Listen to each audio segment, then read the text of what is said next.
E se a chave para vender mais não fosse falar, e sim ouvir?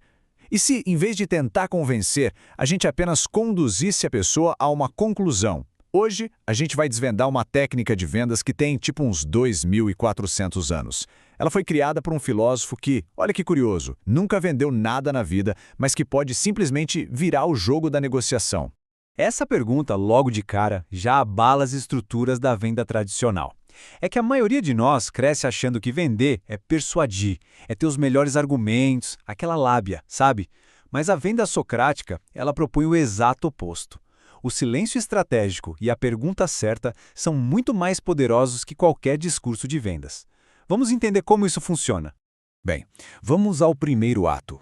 A arte da venda que nem parece venda. A ideia aqui é super simples, mas ao mesmo tempo revolucionária. Pensa bem, ninguém gosta que tentem empurrar algo, mas todo mundo adora a sensação de comprar. O vendedor socrático entende isso perfeitamente. Ele não é um vendedor, ele é mais um curador de decisões, um facilitador que ajuda o cliente a chegar na própria conclusão.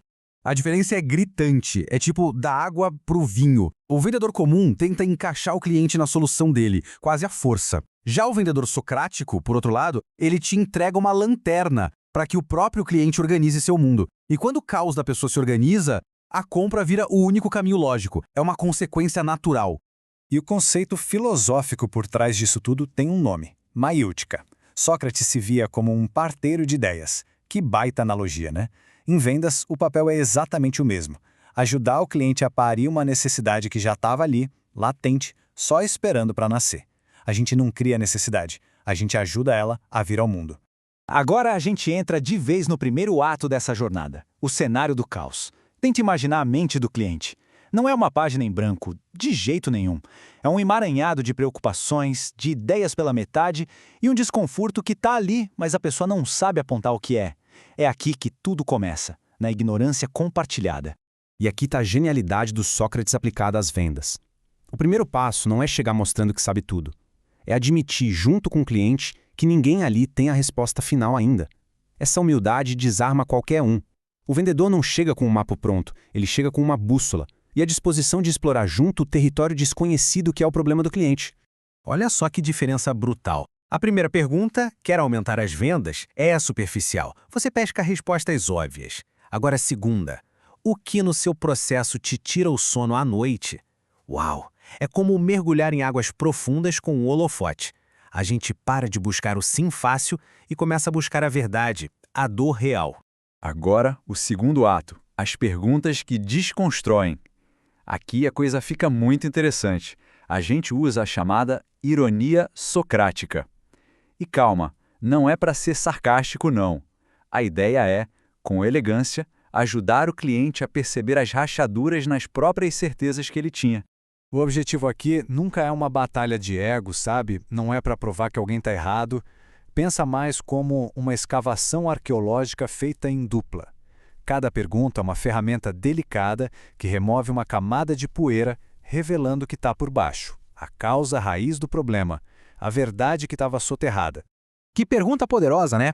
Ela força uma pessoa a reavaliar tudo na hora. O cliente é levado a questionar as próprias métricas e a perceber que movimento, muita correria, não significa necessariamente progresso. Bum! Uma pergunta dessas que é um silêncio que diz tudo. O cliente é forçado a confrontar uma falha estrutural que talvez ele estivesse ignorando. E é nesse silêncio que a primeira verdade nasce. E o mais legal, não foi dita pelo vendedor, foi descoberta pelo cliente. Esse é o poder. Beleza. Com o terreno limpo das suposições, a gente entra no terceiro ato, que para mim é o mais bonito, o parto da necessidade. As perguntas agora mudam de função. Elas não são mais para desconstruir, mas para construir. A gente está saindo da escuridão da dúvida e entrando na luz da clareza. E a gente constrói essa clareza usando o que a gente pode chamar de funil do sim. Imagina que cada pergunta é um degrau que o cliente sobe por vontade própria. O vendedor não está empurrando ninguém, ele só está iluminando o próximo degrau. E a cada sim que a pessoa responde, ela se apropria mais da conclusão, até que o caminho se torne inegável. Essa pergunta é um golpe de mestre. Ela tira o problema do campo das ideias e joga ele direto na planilha de custos. A inércia, o deixar como está, deixa de ser uma opção confortável e passa a ter um preço bem claro. O custo de não fazer nada se torna óbvio e muitas vezes insuportável. E aqui, mais uma pergunta do funil do sim em ação. A analogia é tão poderosa, tão visual, que a resposta sim é quase automática. É o próprio cliente que verbaliza a lógica que aponta direto para a solução que você tem. E agora, talvez a ferramenta mais poderosa de todo o método. Depois de fazer uma pergunta que vai fundo, fique em silêncio, completamente. A vontade de preencher aquele vazio é enorme, eu sei, mas resista. Aquele silêncio não é vazio, ele é fértil. É nesse desconforto que a mente do cliente trabalha, conecta os pontos e dá à luz à própria verdade. Deixa o silêncio fazer a mágica dele. E assim a gente chega no grande final, o quarto ato, o espelho da decisão. Mas pode esquecer o fechamento agressivo, aquela pressão toda. Aqui não tem nada disso. Aqui tem apenas um reflexo. O vendedor, nesse momento, vira um espelho. Ele não apresenta uma proposta do nada. Ele reflete a jornada que o cliente acabou de percorrer. Ele organiza e devolve as próprias palavras do cliente. Olha, você me disse que o problema é X, que o custo disso é Y e que a sua prioridade é Z. A solução não é mais do vendedor. Ela se torna um reflexo lógico da realidade do cliente. Essa pergunta final coloca a decisão inteiramente na realidade que o próprio cliente construiu. A escolha não é mais sobre comprar um produto, e sim sobre ser coerente com as próprias conclusões a que chegou. E tudo se resume a isso. Não é sobre vender. É sobre ajudar o cliente a organizar o próprio mundo a um ponto em que a sua solução não é mais uma opção, mas a única atitude lógica a ser tomada.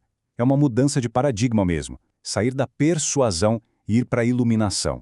E agora, a pergunta final não é para o cliente, é para a gente.